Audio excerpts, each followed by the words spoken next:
Okay, well, I have 8 o'clock on my clock, and I know the numbers are still going up. People are still logging in, but we've got a lot of ground to cover, so I will get going. And as you can see here, based on the quote from W.C. Fields, the best cure for insomnia is to get a lot of sleep. Well, that's what I'm hoping to do tonight, is to help everyone on the line be sleeping better. So tonight we are doing the first of a two-part webinar series. This is Better Energy and Vitality Part 1, Sleep. Because of course, if you're not sleeping well, your energy and vitality can't be good. And so it deserves its own webinar. The second part of the webinar, part 2, will take place in a little less than 2 weeks on March 1st, Monday, March 1st.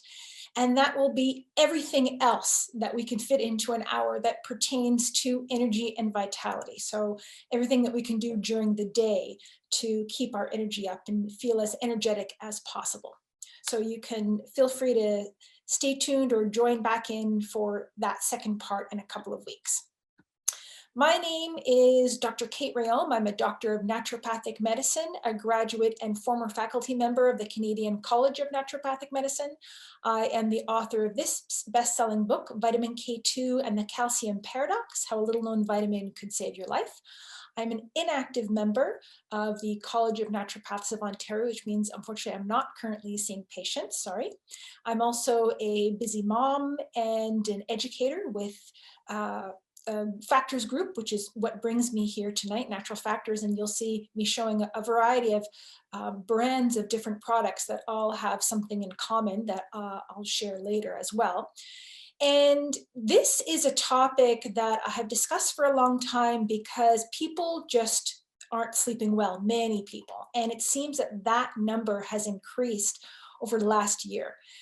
People's sleeps have been impacted by the stress we've been under. And so I'm going to try to provide some information to help improve that. If you have questions, by the way, as we go along, feel free to type them into the chat, excuse me, not the chat, the Q&A. Please use the Q&A feature, and I will go through all of those questions in the Q&A first at the end, and then I will go to the chat if there's anything I've missed in there. But I know with so many people on the line, the Q&A feature makes it simpler and easier to directly see what the questions are. Also, last week I was giving a webinar in the evening, and by the end of it, my voice got so dry because with the wintertime it's so dry, and my dehumidifier, my humidifier stopped working. And so you may see me, in addition to sipping water, possibly chewing something as we go along to help keep my voice moistened. I've got some quick blast here to help moisten my sinuses. So let's get into first the importance of sleep. I probably don't need to sell you on the importance of sleep because I'm guessing that you're here because you're not sleeping well. But let's at least talk about why it is important to sleep well and what sleep does for us. We used to not understand really what sleep does for us. It was really underestimated for a long time. People thought it was nothing really happened during sleep, but in fact, lots happens during our sleep. And we know, of course, things that are intuitive and obvious, that sleep helps to improve our energy and restore our energy every day, helps to improve our concentration, productivity, and cognition, so the way our brain works. I'll explain partly why that happens. It helps support mood balance, of course, optimal energy, and then social functioning. It helps support the learning process. So specifically something called consolidation of memories, which means you will help remember things at night. You transfer memories from short term to long term. And it also helps you forget things, which may not sound like a good thing, but in fact, you don't need to or want to remember everything. You need to be able to discard unimportant things. And that also will happen during sleep. So that's important.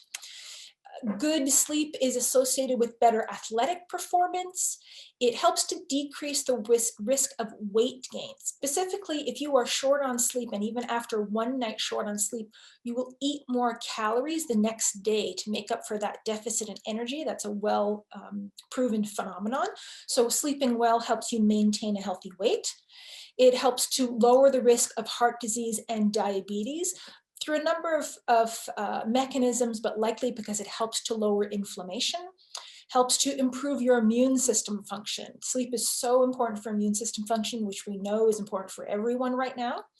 Lowers inflammation, as I already mentioned, and it helps you clean your brain. You probably didn't know your brain needed cleaning, but it does. And in fact, every night at the beginning of sleep, in your deepest portion of sleep that I'll talk about later, early in the night, there is a system of circulation in the brain called the glymphatic system that is activated and flushes out your brain. Specifically, it will help to flush out things like amyloid and tau proteins, which are associated with Alzheimer's, for example, but there is literally a cleansing, flushing process that happens during deep sleep. So these are just some of the things that we know of in terms of the importance of sleep. We also know that sleep naturally changes throughout life, and very young infants and children tend to sleep a lot, 14 to 17 hours. And then as we hit young adulthood and throughout adulthood, typically around 8 hours is a typical amount of sleep, but that can depend on the person, anywhere between 7 to 9. I naturally, try as I might to cut back. I'm a 9-hour person, left to my own devices my whole life, just like my mom. I'll tend to sleep 9 hours. I'd love to be able to get by on less, but it doesn't work well for me. So I envy the people who do well on 7 hours of sleep, and that there's a strong genetic component to that. That said, there are definitely things you can do to, and when you're in good health all around, you don't need quite as much sleep to recover.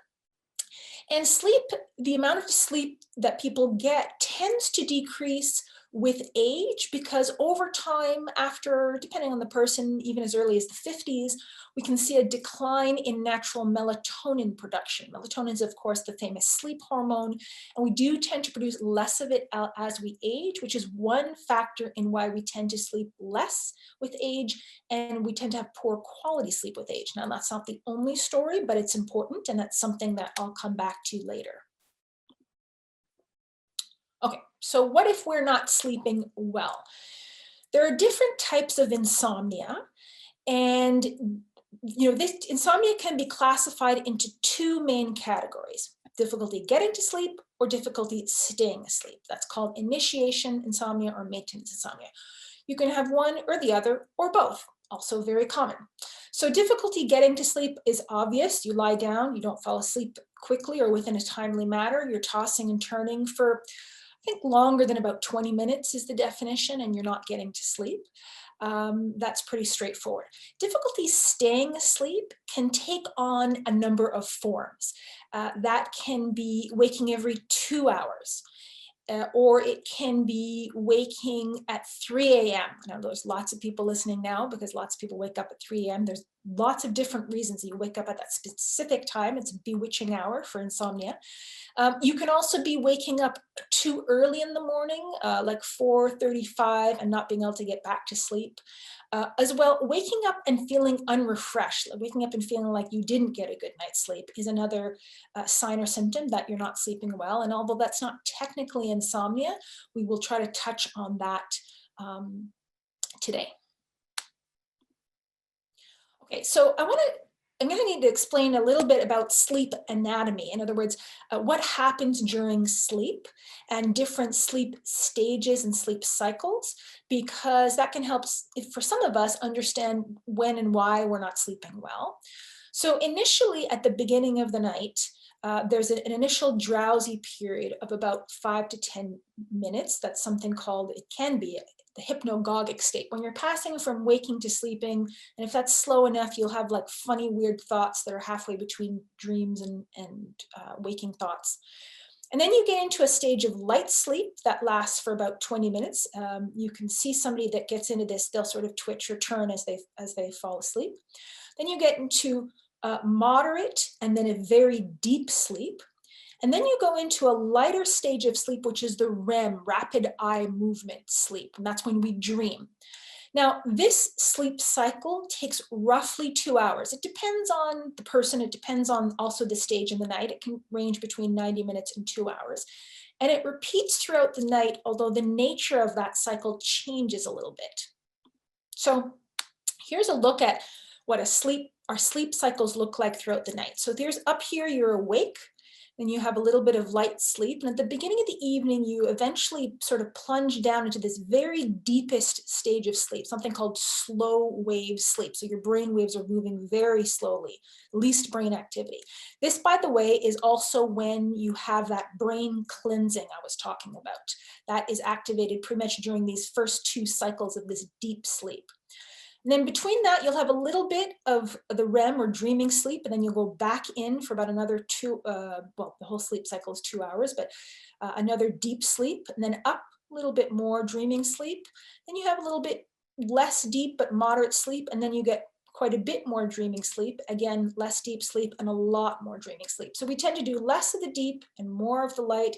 So that's why you will, if you remember your dreams, which not everybody does, you'll often wake up from a dream because you typically dream right before you wake up in the morning.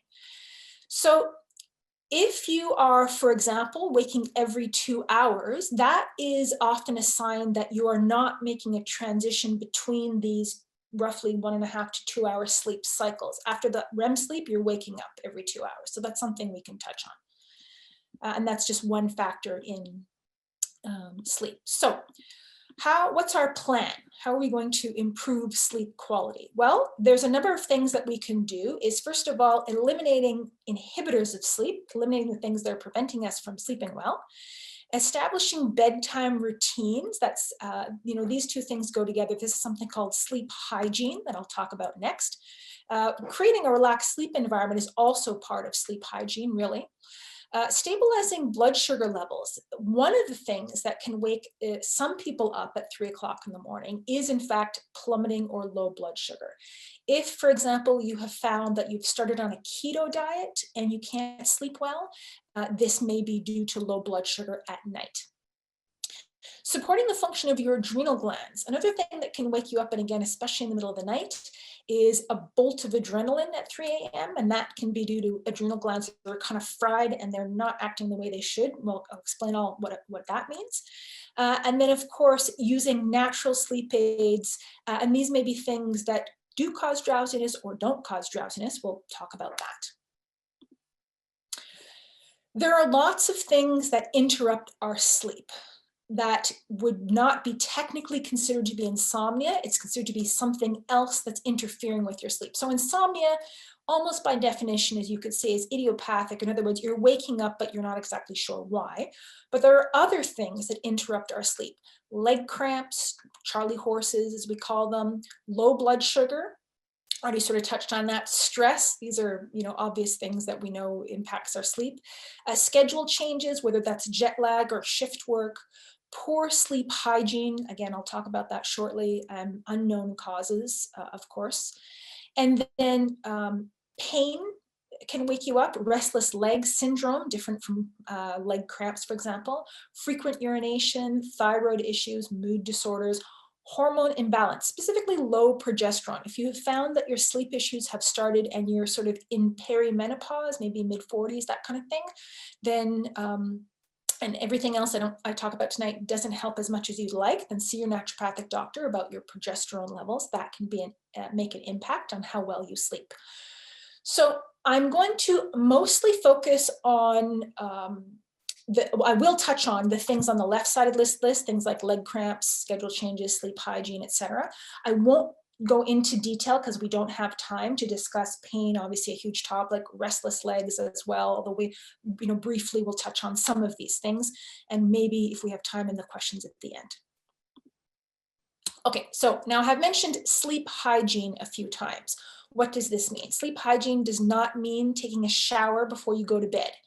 It refers to all the things that you can do to optimize and give yourself the best chance of having a good night's sleep. So here are some of these things. Now, these aren't necessarily carved in stone that everybody has to do all of these things, but if you are having sleep problems, you should be doing all these things before trying anything else, actually. Okay, first of all, sleeping and waking at the same time every day, training your body and training your brain that there are certain times for sleeping and waking, and you maintain those and try to get a rhythm going. It's important. Sleeping in a completely dark room. This is also important. Darkness helps to trigger our production of melatonin. Sleeping where you can see lights will simply interfere with your sleep. And the opposite of that, when you wake up, then be exposed to lights. So first thing in the morning, put the blind up. If the sun's not up yet, then turn on some lights. You can even buy special lights and even special alarm clocks that rather than having a sound, it wakes you up with a light. But light exposure first thing in the morning, especially between 6 and 8 a.m. if possible, getting outside, looking at the sun or sunshine, just getting as much light as you can first thing in the morning, especially at this time of year. Sleeping in a cool room. Coolness and a cool body temperature helps to trigger sleep signals. Conversely, being too hot, as we all know in the summertime, will interfere with a good night's sleep. Avoid screens and blue lights before bed. The blue lights, as you've probably heard, that comes out of TVs, phones, computers, this sends a message to your brain that it's daytime, and so that will impede your production of melatonin. Avoid naps during the day. Now, this is only if you're having sleep trouble. If you really aren't, if you do sleep well, then you may be able to incorporate naps. If you are napping, keep them to less than 20 minutes. After 20 minutes, you start to dip into that deep sleep. And when you're going into that deep sleep, then you can interfere with how much deep sleep you're going to get the night after or that night. So avoid and minimize naps. Avoid screens while in bed. Keep the bed for sleep and sleep-related activities rather than having a TV in your room or screens in your room. Just say by the time we get in bed, screens are off. You don't necessarily have to sleep in a completely quiet room. That works for some people, but other people respond well to white noise. In other words, having a fan on that's making a humming sound or a buzzing sound. You can even buy white noise machines that have a variety of sounds, but it's just a background sound. And there's something about that white noise that can be providing a very deep sleep. Some people do really well with white noise machines. And you probably have some gadget around your house that you can use as a white noise machine. Sleep on a relatively empty stomach. And by that is, if you're eating within 3 hours of going to bed, it may interrupt your sleep. You may be waking up unrefreshed. If you are too hungry when you go to bed, that conversely can cause low blood sugar, which can be a problem, but not sleeping on a full or heavy stomach. And then this seems obvious, but you'd be amazed how many people overlook it, which is minimizing caffeine. It's amazing how many people say they don't sleep well and they're drinking 5 cups of coffee a day. There is a connection between those things. So if you are not sleeping well, then I would say no caffeine after 3 p.m. at the latest, but for some people, you try limiting caffeine none after noon. And if this sounds like shocking or something you might not be able to do, then you may really need to try it. As well, alcohol famously will make you feel sleepy at first, but has what's called a biphasic effect or a rebound effect. Especially red wine is notorious for this, making you sleepy, but then waking you up later. And again, that 3 a.m. wake up is something that red wine will do. Okay, so those are all the very basic things to consider. And sometimes just doing one or many of those will improve your sleep considerably. And again, I recommend trying all of these before anything else. But let's look at some of the other ways that we can support our body to sleep better. Specifically, there are certain plant-based helpers, as well as specific nutrients that can really help us get a better night's sleep. So one of the things that affects our sleep, and especially this year, is stress. And stress absolutely will interfere with your sleep because stress increases your cortisol levels, and cortisol will shorten or impede your production of melatonin. And so they really are at odds with one another. Cortisol is an important thing to get up and go. You want your cortisol to get up in the morning, so you have your get up and go, and then it declines as the day goes on. So there's a normal daily variation of cortisol. And as the cortisol decreases, your melatonin can come up. If due to stress, that's all over the board, too much cortisol late in the day, not enough early in the morning, you won't be able to get sleep at night, tired and wired, we call it, and and you feel sluggish in the morning. So stress can really throw off your whole diurnal rhythms, your daily circadian rhythms. Research also shows that missing just 1 night's sleep, so as little as 4 hours on one night, that cortisol levels are higher the next day. And so poor sleep leads to higher cortisol. So that can be a vicious cycle. Also, cortisol, which tends to naturally rise in the early hours of the morning, as that rises as part of that normal rhythm, it helps you have more REM sleep. And so it does play its own role in having, your balanced cortisol. And we'll talk about how to get that in order to get a better sleep. So stress equals high cortisol equals low melatonin equals sleep issues, easy equation. So what do we do when we're under stress? Our main organs of stress response are something called the adrenal glands. You have probably heard of these before. They're these little hat-shaped kind of organs, these little yellow guys that sit on top of the kidneys. And they produce our stress hormones, adrenaline and cortisol in response to stress. But when they are under chronic stress, they stop producing those hormones properly. And by that, I mean they can lag. They're not producing enough as quickly as they should in the morning. And then conversely, they're producing too much at night. And so as you can imagine, this leaves you feeling tired and sluggish in the morning and wired at nighttime. And so you're not sleeping well. So that really is, when our adrenal glands aren't working properly, this whole daily rhythm can get thrown off. So what can we do about it? There's lots of things, and we could, again, do a whole presentation just on adrenal glands and stress, and sometimes we do. But specifically, so I can get to other sleep-related support, I'll hone in on what are called adaptogens. Adaptogens are herbs, botanical medicines, that help us adapt to or cope with stress. So these are herbs that help the adrenal glands, either directly or indirectly, to restore their natural ability to produce appropriate amounts of stress hormones at appropriate times of the day. So it helps those hormones restore the adrenal glands restore the normal daily rhythm. So you get your get up and go in the morning, and then you can unwind and produce melatonin at night. So there are a number of combinations like this on the market, and they usually have a couple of things in common, which is that they include at least 2 herbs. One is called ashwagandha. The other one is called rhodiola. And these are 2 herbs that work well together. This particular combination here, adrenasense, it's in the women's sense line, but men and women can use this. This is something to help recover after mental and physical stress and exertion. And typically you take 2 capsules per day. And with these kinds of herbs, some people feel quickly very much better in a few days, but others, I would say, especially if you're really burnt out, it may take a couple of weeks. And it helps this combination of adaptogen herbs get your adrenal glands producing hormones appropriately, and which increases a sense of resilience in the face of stress, calm, stable energy. And this also helps with sleep quality at night. It helps prevent that tired and wired frazzled syndrome where you're lying in bed and you can't stop thinking. It helps minimize 3 a.m. awakenings when your adrenal glands are shooting out adrenaline in the middle of the night.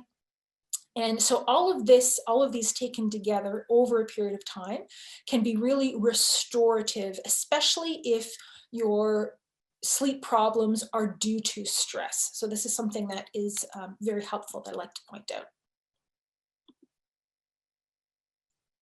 So that's 1 cap 2 times daily. And like I said, most people feel better within a few days. Some it takes a couple of weeks. Then moving right along to more nutritional support for improved sleep quality, and especially when it comes to stress, although this really applies to all of us, is magnesium. Magnesium is the anti-stress mineral. Psychology today deemed it the chill pill, the original chill pill. And this is a nutrient, first of all, that is depleted when we're under stress. Our adrenal glands, in fact, use this up to make stress hormones. And so we deplete it very quickly in stressful environments. Even in a noisy environment, you'll deplete magnesium levels, studies have shown. but as well any kind of stress. There are a number of medications that will deplete magnesium. It is less, the decline has declined in our food because soil levels of magnesium have dropped precipitously in the last century. And most North Americans don't get enough of magnesium through diet. Magnesium is a nutrient that facilitates the action of over 300 enzymes. And I could go on and on. I'm a huge fan of magnesium, but the recommended daily intake for adults is between 360 and 400, roughly around 400 milligrams per day. And that's recommended daily intakes, which is usually the bare minimum to prevent deficiency. That is not an easy thing to get from diet alone. And absolutely, if you're deficient in magnesium, you will have trouble sleeping. So here's a look at some foods that we can get magnesium in our diet, a little bit in a variety of foods. Cheese, mushrooms, nuts and seeds are often good sources, or rather they contain a lot of magnesium. But you may not always be absorbing the magnesium from nuts and seeds because those foods also contain something called phytates or phytic acid, which can bind up minerals. So they often need to be soaked or sprouted to really get the magnesium out of them. Dark chocolate happens to be one of the best sources of magnesium that's easily absorbable. And other green leafy vegetables, these are also good sources of magnesium, but it's not easy to eat, get that 400 milligram recommended daily intake as a minimum through food alone, and supplements make a big difference. I especially like magnesium supplements at bedtime. I myself take magnesium every night at bedtime. This is something that lowers blood pressure, relaxes muscles. Specifically, if you find yourself waking up due to leg cramps, magnesium is essential to take at bedtime. But it just provides a nice relaxed sleep quality. It, by the way, happens to also promote regularity, bowel regularity, which is important just as a complete aside. There are lots of different options on the market when you're looking at magnesium supplements, which, as I said, really important because it's so hard to get it through your diet. The two big types of magnesium, big categories that you'll see mostly are either magnesium citrate or magnesium bisglycinate. So I'm showing here a range of different magnesium options. These 4 on the left are magnesium citrate. These 3 on the right are magnesium bisglycinate. There are other forms of magnesium available, absolutely, but these are the 2 most common, and they each have their pros and cons, you could say. I tend to be a big magnesium citrate fan because it's inexpensive and effective. So, think, what more could you want? Even there's a chewable one here for kids because kids need significant amounts of magnesium. And I give this to my son and end up popping them myself. Now, the one thing with magnesium citrate is some people complain that it's hard on their stomach, specifically that it can cause them to have loose stools. So if you're one of those people, then magnesium bisglycinate is the way to go. So this is a form of magnesium that's easy on the stomach, easy on the bowels, won't trigger that reaction if you're a person that tends to get that. So we're going to look at 2 options for magnesium bisglycinate. This first one here is MagSense, again from the Women's Sense line. I picked the MagSense partly because it is a powdered form. So this is something that's easy to take if you just want to have half or more. It depends on how much you want to take at a time. It's easy to change that up or meter that out. And MagSense isn't just magnesium bisglycinate. It's a combination of nutrients. I know there's a lot of information here. I'm not going to go over everything here. I'm not trying to confuse anyone, but magnesium bisglycinate, 280 milligrams, along with vitamin B6, in addition to all of these other nutrients. Vitamin B6 and magnesium are partners, they're buddies that work hand in hand for a number of problems. And if you find that another type of insomnia that I didn't mention before is sleeping poorly before your period, for women who have a cycle, that's like a PMS type of insomnia, you're waking up, magnesium and B6 work really well, especially at that time, but they also work for anybody at any time very nicely together. So that is the MagSense from Women's Sense. If you just want straight out, no other ingredient, plain pure magnesium bisglycinate, then that is available in both capsule and powder, but here is the magnesium bisglycinate, 200 milligram pure straight mag bisglycinate. And this again is easy on the stomach. It says here 1 a day dosing. That's assuming that you're getting some magnesium from your diet, but taking one of these, typically again at night at bedtime, is a really nice thing to do. Anybody who's taking a calcium supplement, that needs to be balanced with magnesium, really important. And by the way, vitamin D, in order for that to activate in the body, it requires magnesium as well. So lots of good reasons to take magnesium. It will also help relieve muscle cramps. Okay, so let's move on. So there's some basic sleep support, and specifically basic nutrients. I'm going to talk a little bit about brain waves when it comes to sleep. As I mentioned before, there's different brain waves characteristic of the different phases of sleep. In the deep sleep, the very deepest sleep here, where you're doing that deep, slow wave sleep we see, and then light sleep. Then this is alpha waves here. Oh, sorry, let me go down to the bottom. Excuse me, the beta waves at the very bottom, when people are awake and excited and stressed. And you can actually see when you're stressed, there's not that much brain activity happening, versus this is the sweet spot that we'd like to be in when we're awake but relaxed. That is something called the alpha brain wave state. And the more time you spend during that alpha brainwave state during the day, you're relaxed and chill, the better you will sleep at night. Also, if the sleep problem that you're having is almost exclusively getting to sleep, you're lying there and your brain's going, that means your brain is in this beta state and you want to shift it into the alpha state.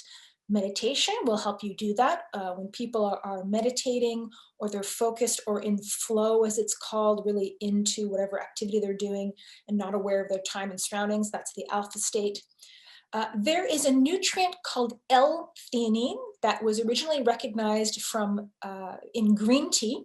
And if you drink a matcha, for example, that emerald matcha powder green tea, that does contain good quantities of L-theanine. However, unfortunately, that also contains caffeine, which is not good for sleeping. But you can extract the L-theanine, you can get it on its own. It is a wonderful thing to promote deep relaxation and mental clarity without causing drowsiness. However, if what's keeping you awake is just that hamster brain, then this on its own is a nice thing to take, either at bedtime, or you can take this actually at any time during the day. So L-theanine is available in chewable tablets as well as capsules, but the chewable tablets come under the name here, mental calmness. And you can take these at any time during the day. You can take these and operate heavy machinery. L-theanine does not cause drowsiness. However, it will put your brain into the alpha brainwave state. So that allows you to, if you want to focus on doing your work, or if you want to not think about anything and just let your brain quiet and go to sleep, it really helps with that. So this is a nutrient that helps to promote sleep quality. It helps to deal with anxiety, great for quitting smoking, by the way. And it's not habit forming. It has no drug interactions. It has even been studied in school-aged children, both regular as well as ones with ADHD. And this is something that's widely used. For example, in Japan, it's mixed into caffeinated beverages. It pairs really well with caffeinated beverages because you get the focused and bump from the caffeine, and then the chill from the L-theanine. And so this is something that can be taken, like I said, anytime during the day, but also at bedtime to help improve sleep quality and turn off that hamster brain. So this is for anybody feeling overwhelmed, overcommitted, stressed. This is a quick L-theanine. When you chew one of these, usually it's quite fast acting. Within about 15 to 20 minutes, you will feel noticeably calmer if you're feeling anxious to begin with. And it just helps to cope with mental, emotional, physical stress, and helps to improve sleep quality. By the way, for people who are looking to get back to sleep after they've woken up in the middle of the night, this is a nice option as well, because often that is either too much adrenaline or your brain's going. Okay, there is another option that is related to L-theanine, These are chemical cousins. There's GABA, gamma-aminobutyric acid, works very similarly to L-theanine, but you could say it's a little bit stronger. GABA is a naturally occurring compound in our bodies. It is the most important and abundant inhibitory, which means calming neurotransmitter in the brain. GABA works by the same mechanism of L-theanine, but stronger, so it increases the production of those alpha brain waves and decreases the production of the stressed beta brain waves.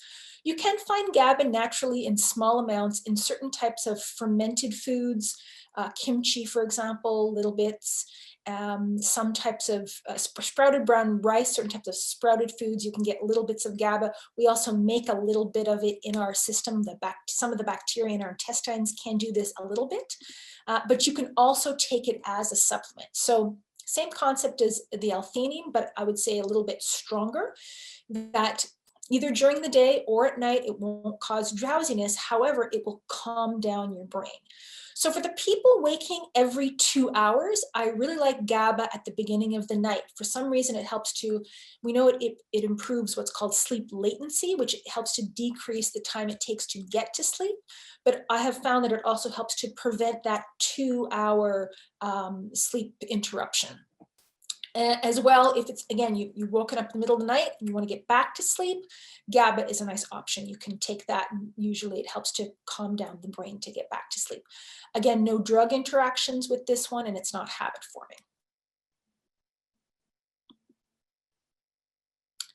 forming. You can take, well, it says dose is 1 to 2 tablets up to 3 times a day. There's a regular 100 milligram. There's also a 250 milligram, a very strong dose for people who are exceptionally anxious, for example. It comes in a variety of doses. Most people will need a 100 milligram chewable tablet.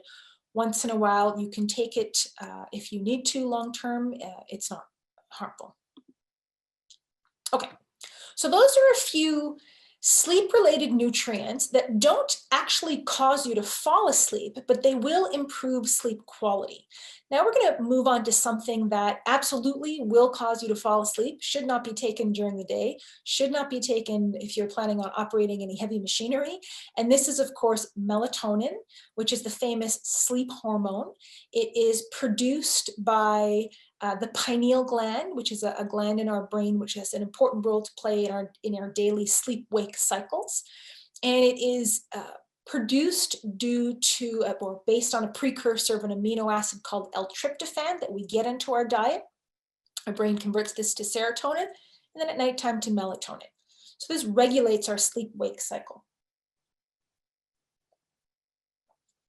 And melatonin is available as a supplemental hormone in a variety of strengths. You can take melatonin just plain on its own in strengths between 1 milligram and 10 milligrams. This is really a personal preference. I know some people who do really well with simply 1 teensy milligram of melatonin. Works like a charm for them. They sleep well, they wake up feeling rested, it's all good. I know some people who need 10 milligrams to achieve that effect. I can't imagine taking that much melatonin. I know one individual who, I don't know why, but he had never taken melatonin before, and he thought for some reason he should start with 50 milligrams, and he slept for like a day and a half. So start small and work your way up. It varies per individual. I like melatonin in smaller amounts combined with other ingredients. And by the way, melatonin, as I'm going to say shortly, is not the be-all and end-all for everyone. We do tend to produce less melatonin with age, as I mentioned earlier. And so supplementing with melatonin can help to counteract that. And so it can be an important part of sleeping better as we get older. For some reason, one of the most common questions I get asked is, can you take melatonin long-term, or isn't it dangerous to take it long-term? Or if you take it, won't it interfere with your own natural melatonin production? But your own natural melatonin production declines with age anyway. So this isn't something, taking supplemental melatonin won't exacerbate that, it won't make that worse. It is not habit forming. It is very safe. And as I said, I like it in combination with a couple of other nutrients.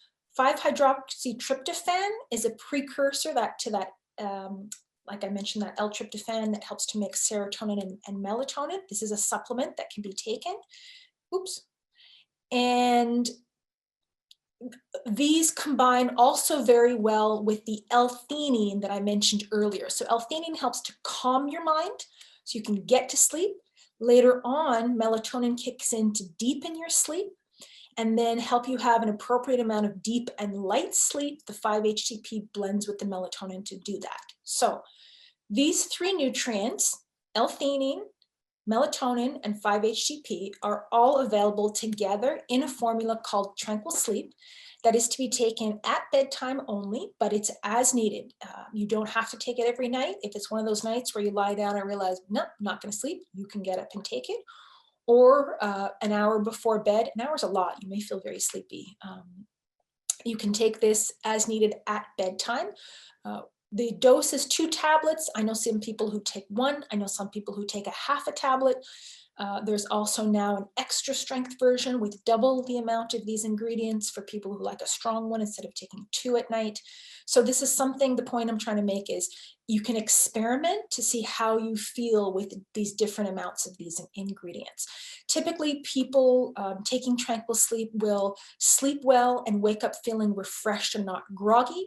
I've also seen this work well in teenagers who are doing a lot of screen time and can't unwind at night, and that blue light's affecting them. This helps to restore circadian rhythms, melatonin. I've seen that work well in teens. And so this is a nice sleep option that's naturally supportive. Now, all that said, melatonin doesn't work well for everyone. Some people love melatonin and absolutely fixes their sleep problems. For other people, melatonin gives them weird dreams, or they feel groggy in the morning, or they don't do well with melatonin. And that is absolutely fine. So there are some melatonin-free sleep options, like true sleep options. Now, I did mention already a few nutrients like the magnesium, like the L-theanine. All of those things will improve sleep quality. But if you're looking for a true sleeping pill, natural, of course, that's melatonin-free, this restful sleep is a really lovely option. It is a smart tweak on a classic herbal sleep support formula. So passion flower, skullcap, and linden, these are common botanical medicines that you would find in sleep combinations. And in this formula, it's combined with California poppy.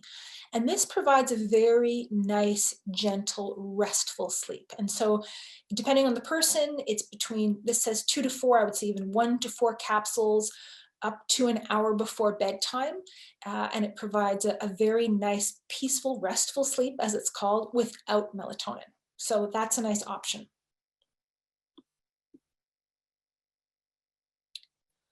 Okay, well, as if I needed to sell you on the benefits of improved sleep, we already sort of covered these: better energy, concentration, motivation, immune system, and weight gain and mood. But it's good to know where there's that there's support for sleep and natural support for sleep that's not habit forming. When to seek advice for your insomnia? Well, if your insomnia has been lasting longer than 4 weeks, maybe a good idea to check in with your doctor, because there's lots of things, thyroid problems, low iron, all kinds of things that can interfere with your sleep. So it may be a good idea to get a checkup. If you find your insomnia is significantly interfering with your daytime abilities and ability to function, might be a good time to make an appointment with your naturopathic doctor to talk about it. If there's any concerns of sleep apnea or other medical problems, heartburn, these kinds of things, pain, as we mentioned before, disrupting sleep, or if you're on any new medication that could be interrupting your sleep, then absolutely check with your prescribing doctor. Okay, so this is sort of a look at top supplements for insomnia, and that brings us just about up to time before I'm going to get to questions. As you can see, there's a variety of brands here. One of the things they have in common is that they are all tested by Isura. This is a third-party testing facility based in British Columbia, which goes above and beyond even the stringent Canadian guidelines outlined by Health Canada in terms of supplement production, to make sure that all of the products are GMO-free, they don't contain GMOs, as well as the mass spec that portion you see here, that's contaminants testing above and beyond Canadian guidelines, testing for, at this point, I think it's like 700 different contaminants. These are things that aren't required to be tested for, but they can be, and it's a really good thing to do. So if you want to be sure you're getting exactly what it says on the label and nothing else, then look for this iSure symbol that you'll find on all the various brands, as well as others that you'll find at your local health food store. And also I want to mention a couple of the products I mentioned tonight were from the Women's Sense line, which is a full line of products geared towards many aspects of women's health. And a portion of the proceeds of the products from Women's Sense line go to the Canadian Women's Foundation, which helps support Canadian women and girls in a variety of charities and initiatives throughout the country. And so you can find out more about the Canadian Women's Foundation to know where some of your purchase dollars are going to. Okay, and then as a reminder, in just less than 2 weeks, on March 1st, is part 2 of our Better Energy and Vitality 2-part seminar series, which is daily energy. In other words, we've covered the sleep. What's everything else we can do during the daytime to maintain our energy and vitality? All right, and that leaves us exactly enough time to go over questions. So I will start on the questions here.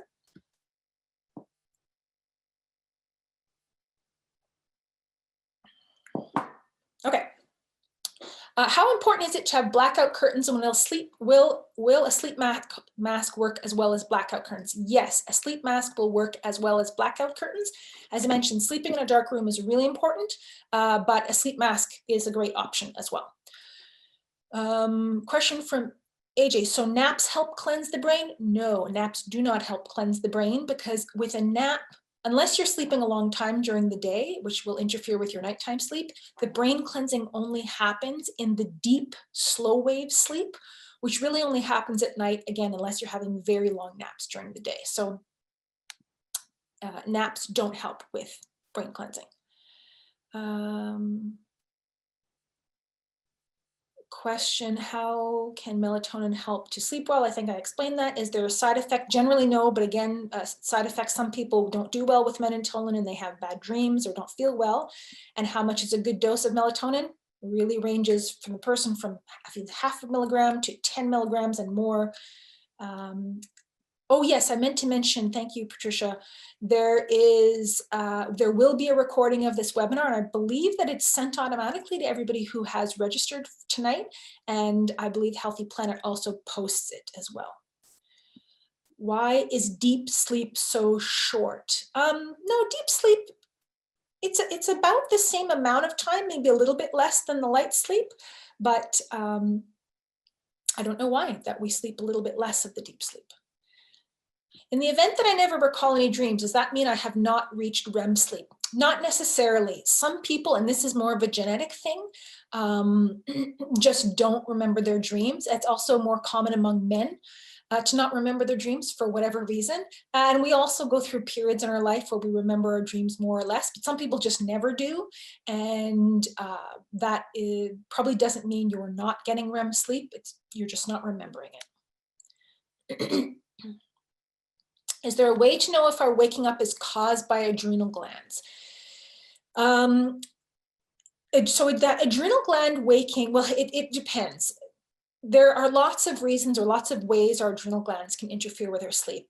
If you are having that very distinct, almost right around 3 o'clock awakening, and you're waking up with your heart pounding, that's absolutely your adrenal glands.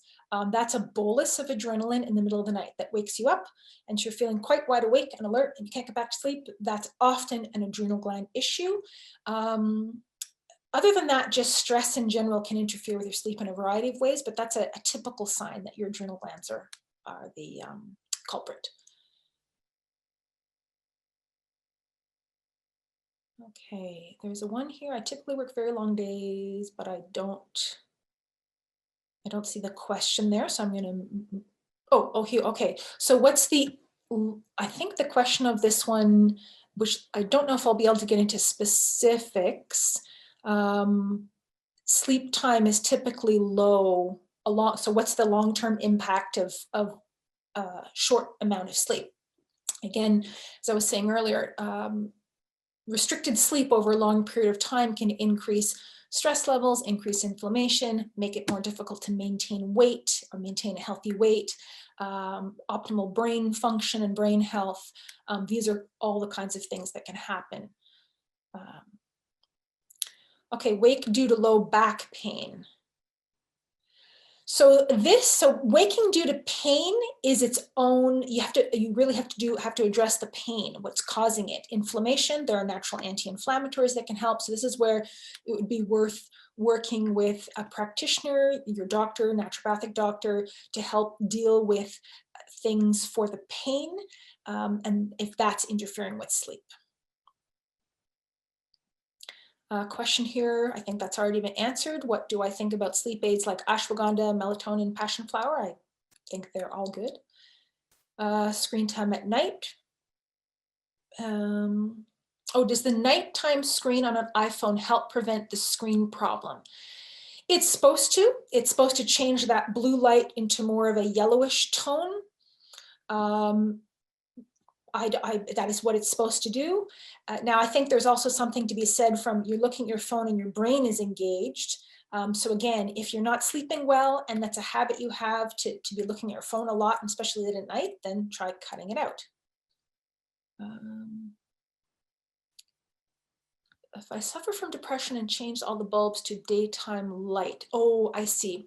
Yeah, so in a perfect world, so the question is, if I suffer from depression and changed all the bulbs to daytime light to help with mood, would that affect sleep?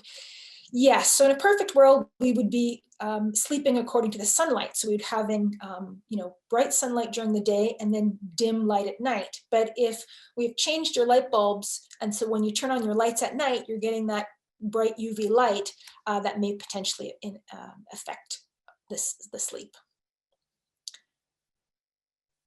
Can a person who was diagnosed with sleep apnea and not using a CPAP machine pass away in sleep? That is an increased risk. Not using a CPAP machine, if you've been diagnosed with sleep apnea, puts you at an increased risk for heart disease, inflammation, all kinds of problems. And so it's something important to use.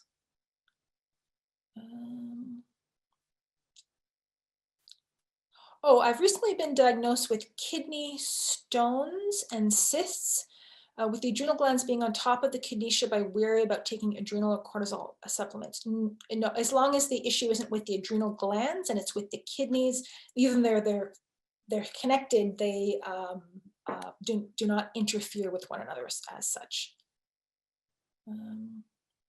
You don't have to get tested for adrenal gland function or cortisol levels before taking Adrenasense or any other kind of adaptogen formula. That's something you could do, but not necessarily, you don't have to do. It's still safe to take. It's a very safe supplement. Can you take Adrenasense if you're pregnant or breastfeeding? Unfortunately, as with so many other supplements, the answer for that one is it hasn't been studied and the individual herbs haven't been studied during pregnancy or breastfeeding, so we can't advise on it. What's the best time to use adrenal support is typically during the day, like morning and noon, ideally. It helps get the cortisol up. And as well, the adrenal support, some of the ingredients like the rhodiola, if you were to take it at nighttime, it could also give you dreams, but it's nice morning, noon, morning, afternoon. Same thing, but that's the best time to take adaptogen herbs like ashwagandha. I would say morning, noon, probably no later than afternoon, but morning and noon is good. What type of magnesium and daily dosage? Well, I said that there's lots of different types of magnesium, but citrate and bisglycinate are the two most popular forms. Daily dosage of magnesium is really all over the map. So some people only need a little bit, and by that I can say even as little as 50 milligrams. Others find that they do well with up to 400 milligrams, even in a go. So that depends on the individual, how they react to it. stomach-wise, as well as blood pressure. Magnesium can lower blood pressure, and so some people, if they take too much, may feel lightheaded. As well, if you're taking blood pressure lowering medications, go slowly with magnesium, because that also can lower blood pressure. You don't end up feeling lightheaded. But the daily dose of magnesium ranges from 50 milligrams to, I'd say, 400 typically. It's a bit all over the map. Somebody has a question here about magnesium wide spectrum 7, but I don't know what that is, so I'm gonna have to skip that one. I've tried magnesium citrate and bisglycinate and I've experienced nausea and stomach upset with both. I have not heard that before. Then I would say maybe try taking it with a meal, like with supper. That would be my best suggestion on that one. Are magnesium gummies as efficient as caps? It depends. Typically with a gummy, you're not getting much, so you just have to check the dose on your gummy to see how much magnesium you're really getting. What about magnesium malate? So there's other options for magnesium: magnesium oxide, magnesium ascorbate, magnesium malate, that they aren't as common, and so I don't recommend them as often. But you know, if you've tried them and you feel like you respond well to them, then that's fine. Can you have too much magnesium? You'll know if you have too much magnesium because it goes straight through you. For people who have severe kidney dysfunction, they need to be cautious when taking magnesium because their ability to filter and metabolize it may be affected. Or if you feel lightheaded, that may be a sign you've had too much magnesium, but it's not harmful per se. Certain people with some severe heart conditions may be limited, or people on specific medications in the amount of magnesium they can take. How do you know if the magnesium is made from corn? That's something that you can add. Oh, I don't have the number up here, but any of the products that I mentioned, they'll have a customer service number, and you can reach out to the 1-800 number to ask in terms of source of magnesium. Why do I prefer magnesium citrate? Because it's inexpensive and effective. It's cheap and cheerful, cheap and effective. That's why I tend to go for it. But I know not everybody, it doesn't agree with everybody's stomach. So then the magnesium bisglycinate, which I know is very popular and people do very well on that, that's another nice option. Should magnesium be taken at the same time as vitamin D for optimal absorption? No, you don't have to take them at the same time. As long as you're taking them concurrently, in other words, every day you're taking one, every day you're taking both. They don't have to be at the same moment. The vitamin D will stay in the system, the magnesium will stay in the system, and they will help one another out, but it doesn't necessarily have to be at the same moment. Would you advise taking L-theanine during the day before writing an exam? Yes. Especially if I haven't written an exam in 30 years, definitely yes. It is, yeah, it's great for exam writing. Does magnesium stearate in mental calmness act the same as magnesium citrate? No, so the magnesium stearate in mental calmness, which I didn't even realize there was a mental calmness, but it's such a tiny amount that you're really not getting any magnesium from it. There's no mental calmness. The L-theanine chewable tablets aren't just really a source of magnesium per se. Can you take this with other medication like BP meds? I'm not sure which supplement you're referring to on this, Patricia. Like I mentioned, magnesium with other blood pressure lowering medications can interact in that it has an additive effect, so you need to be cautious with that. But nothing else I mentioned, L-theanine, GABA, for example, those do not have an interaction with blood pressure meds. So do you take L-theanine in the middle of the night if you can't get back to sleep or before going to bed? You can do either. I would say if you're taking the L-theanine at nighttime, taking it before bed minimizes your chances of waking up. You'll tend to have a better quality sleep. However, if you have woken up in the middle of the night and you want to get back to sleep, don't take anything containing melatonin, because with melatonin, you need at least 4 hours of sleep or you're going to wake up feeling groggy. But waking in the middle of the night, you want to get back to sleep, that's a good time for either L-theanine, mental calmness, chewable tablet, or GABA. Those are both nice options for getting back to sleep. What is an alternative to GABA if I don't react well to it? L-theanine is a nice option to GABA if you don't react well to it. By the way, the GABA that I mentioned and that I showed is the Natural Factors 100% natural GABA. There are different types of GABA on the market. Some of them are synthetic. The synthetic GABAs, they can be a little bit unpredictable in their effects as well as their side effects. So the form of GABA I showed is something called pharma-GABA, which is 100% natural GABA produced by a bacterial fermentation. It has a very consistent effect with minimal reactions or side effects. I have not heard any actually so far. Magnesium and mental calmness while on antidepressants. Yes, there's no drug interaction with either magnesium or mental calmness in any antidepressant.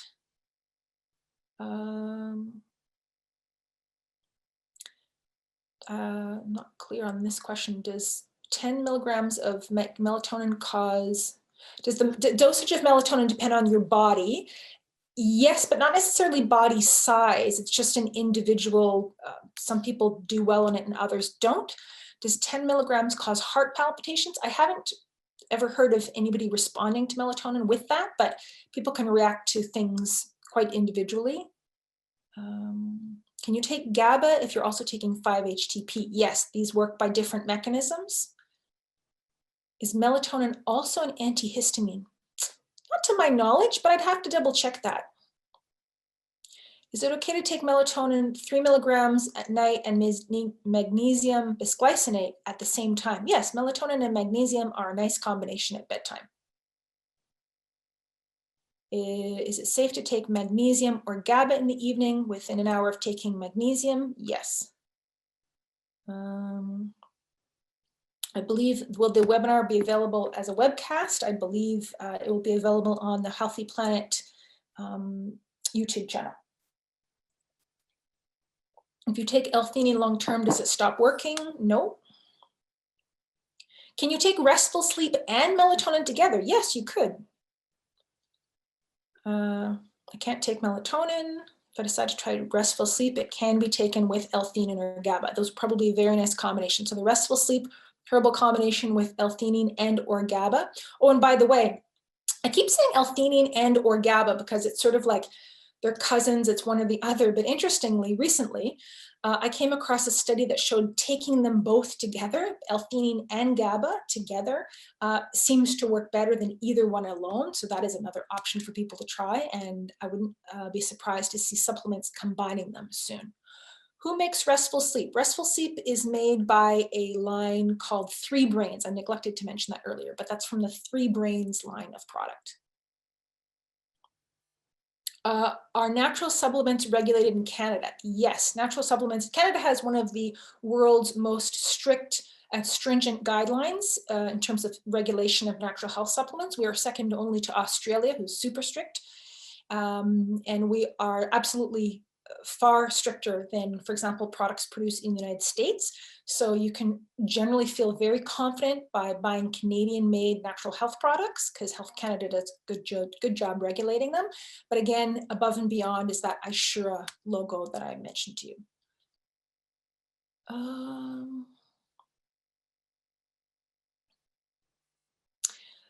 There's a question here specifically about tapering off prescription sleeping pills, and that's an individual question that is too specific to get into in this kind of forum, but it would be a good idea to work with your doctors to help wean off any medication that you're on, if that's what you choose to do.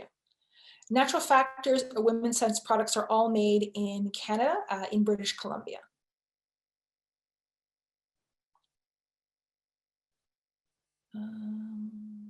My 86-year-old dad has trouble falling asleep and staying asleep.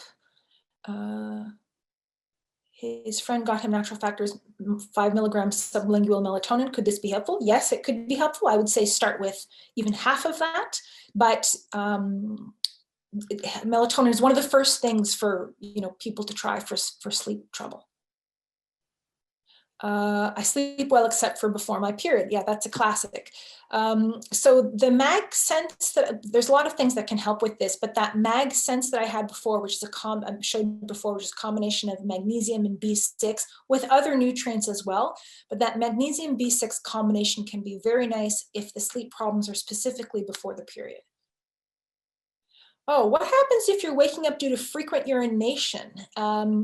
Oh, and this has been happening most of my life. So if it's been happening most of your life, hard to say, but if you, frequent urination is another thing that will interrupt people's sleep. And there's lots of reasons for this, but if it's a more recent phenomenon, you can try if it's long-term, but especially if it's more recent. There is something called a water-soluble pumpkin seed extract that's available. For example, the Women's Sense has this in their line in a product called Bladder Sense, and it's for irritable bladder that happens to be helping with reducing nighttime urinary frequency. So that's something to consider if waking up at night because of having to urinate is a problem. How do I get an invite for that class? I presume you mean the second part 2 of, oh, I'm sorry, I gave the wrong date for the, thank you, Janice, I gave the wrong date. It's March 29th. How did I get that wrong in my calendar? I'm sorry, so March 29th is the second date for our second portion. And Healthy Planet will be sending out an invite. I'm sure everybody who signed up tonight will get an email about that.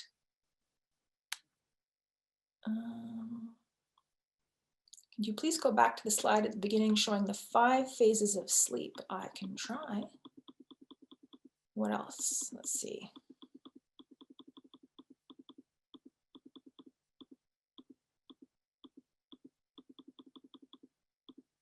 There we go. Okay. There are the 5 phases of sleep. How to handle insomnia when working shifts. I work 2 weekdays and 2 shift nights. Shift work is one of the toughest things to handle when it comes to sleep. It's the most challenging sleep problem. And what I would say is, even if you are working night shifts, don't take melatonin to sleep during the day. So melatonin shouldn't be taken during daylight hours, just to help your body, it can throw your body's rhythm off. So to sleep during the day, then GABA, restful sleep, L-theanine, these are better options. So that would be my biggest suggestion is not to take melatonin to sleep during the day. I wake up in the middle of the night and realize I'm rubbing my feet. No pain, just tiredness. Not sure what that might be. Magnesium is usually my first recommendation for anything like that. If someone is weaning off caffeine, how long does it take for your sleep cycles to normalize? Usually you should notice a difference if you're cutting back on caffeine and you're cutting back enough and early enough in the day, pretty fast, within a couple of days, you should notice an improvement. If caffeine is the only thing interrupting and there's not other factors, withdrawing caffeine usually makes a difference pretty quickly. Are there certain supplements that you should not take together that will inhibit sleep? So for some people, especially vegetarians, B vitamins taken at night might interfere with sleep. So for some people, it relaxes them, calms them, helps tone down the nervous system, and they sleep better. But for some reason, some people, especially B12, can really rev them up at night. So depending on the individual, don't take your B vitamins too late at night. That can be too energizing. And again, some of the adaptogen combinations, of course, the energy boosting ones like maca, for example, these things shouldn't be taken too much at night. Any supplement that promotes energy, things like PQQ, those kinds of things are energizing, then they shouldn't be taken at night. So the question is, what time is the seminar? I gave the wrong date. I don't know how I got that wrong. March 1st, it's supposed to be March 29th, and it'll be at 8 p.m. Which herbs interact with warfarin? There aren't any herbs that I've mentioned here tonight that interact with warfarin. Which supplement would you recommend as the one to start with? If you're going to take one and only thing, not knowing what the sleep issue is, I would say Tranquil Sleep is a good across the board sleep support. The question there, what causes broken, I presume that means interrupted sleep. I'm guessing that means the every 2 hours. That's a difficulty making a transition between sleep cycles. GABA can be helpful for that. Any of the things, and magnesium can also help with that. What are your thoughts on weighted blankets in helping with sleep? That can be quite helpful for sleep. I haven't experienced it myself, but weighted blankets trigger a, it's a little bit like swaddling a baby. That snug feeling actually is very calming. And so that can promote a better quality sleep for some people. How can I get off my habit of taking prescription sleeping pills? They can be difficult to wean off of, and it's something I recommend to work on with a practitioner if that's something that you wish to do. Oh, what helps restless legs? So restless legs are the worst, and they can be quite challenging. And there's lots of things that can contribute to restless legs. Magnesium deficiency can be one of them, and so one of the first and simplest things to do is supplementing with magnesium. That on its own may be helpful for some people. Low iron is something that contributes to restless legs, so it's a good idea to get your iron checked. Even just get a checkup, get the iron, the thyroid, the whole blood work to see if anything is low or off, because all of those things can contribute. And a gluten-free diet can actually make a big difference for some people in terms of restless legs. Gluten-free is something that people aren't ever that excited about, but restless legs are so bad that you'd be willing to try anything, and that's something I would recommend. So those are just a few basic tips on restless legs, which can be quite complex, actually.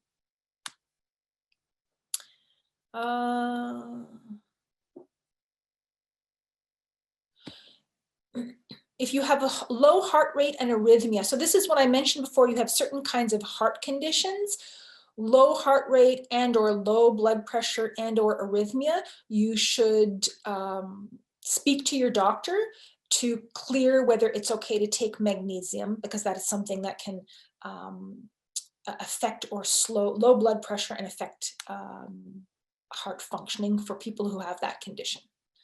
How about valerian tea? Does it help? Yes, it does.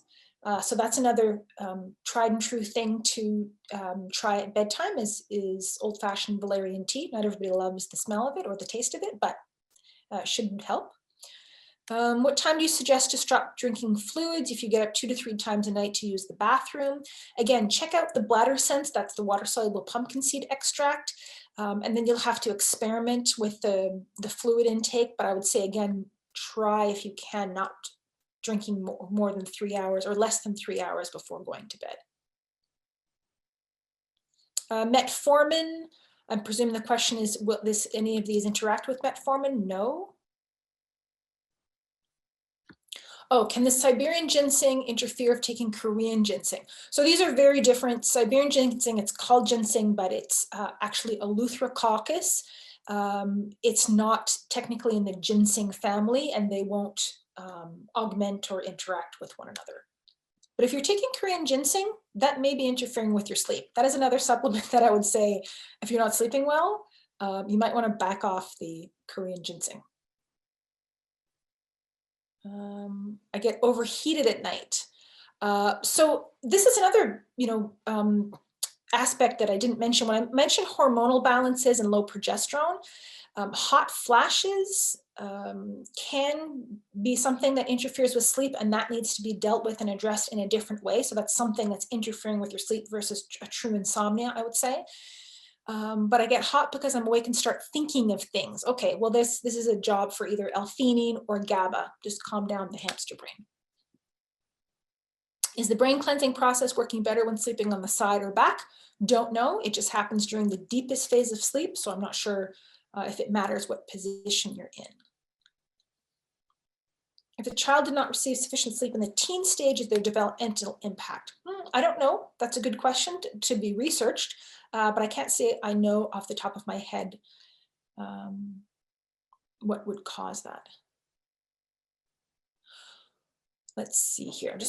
We're running out of time because we're going to wrap up at 9:15, and I don't know how many questions there's they stop counting at 100, but I'll sort of skim through to see if I can get as many questions as possible.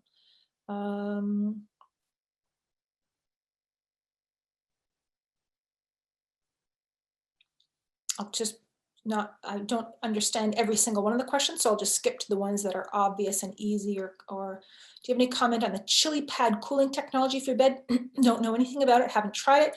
What's the best time to sleep? Oh, good question. You may have heard that you get more sleep, or every hour of sleep that you get before midnight is worth 2 hours of sleep after midnight. So I would say the best time to go to sleep is when you feel sleepy in the evening. For some people, that may be 9. For some people, that may be 11. There are good reasons not to go to sleep after 11 o'clock. It can actually impact your immune system to stay up after 11 o'clock. I won't get into that. But I would say the best time to go to sleep is when you feel tired. And that may sound like a kind of a dumb answer, but if you are feeling tired, but you're staying up watching whatever or playing on your phone and you're getting a second wind, or you're not sleeping well and you go to bed, it means you were ignoring your sleep signal. You know, and if you start the sleep process too late in the night, you may not be getting all of those deep and light sleep cycles. And so I can't give you a specific hour, but between 9 and 11 is good, and when you feel tired. Okay, there's a lot of longer questions.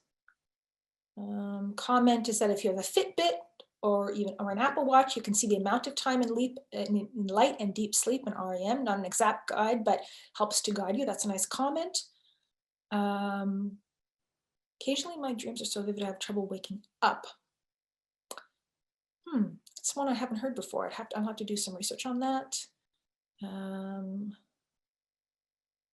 Okay, I'm having a hard time scrolling on my questions here. Okay, and we're just about out of time, unfortunately, and I'm having trouble scrolling my questions, sorry. And some of them are very long.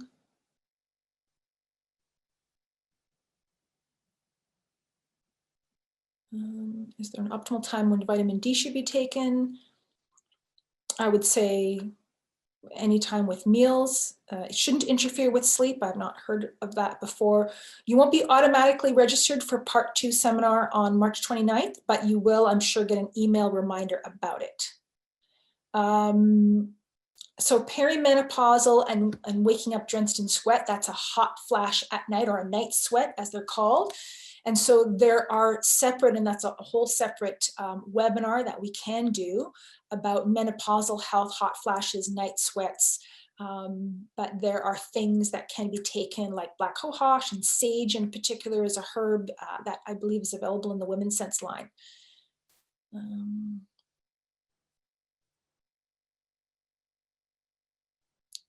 Okay, I'll take one last one. I'm sorry, I'm just really having a hard time scrolling my questions for some reason. Take one last one. Oh, here, I'll make this the last question because I get this so often, and I haven't saw something I brought up, but is it better to take liquid magnesium? Nope. There's some concept that because something's in a liquid, we will absorb it better, but magnesium is a mineral, and you can take a mineral in powder or in a pill, and it's no different than, say, opening your capsule and mixing it in the water and drinking it like that.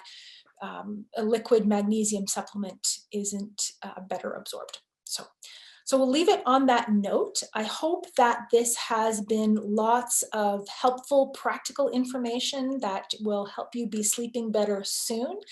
As I mentioned before, the recording of this will be available and be sent to everybody who's registered, as well as an invite to Part 2 happening on March 29th.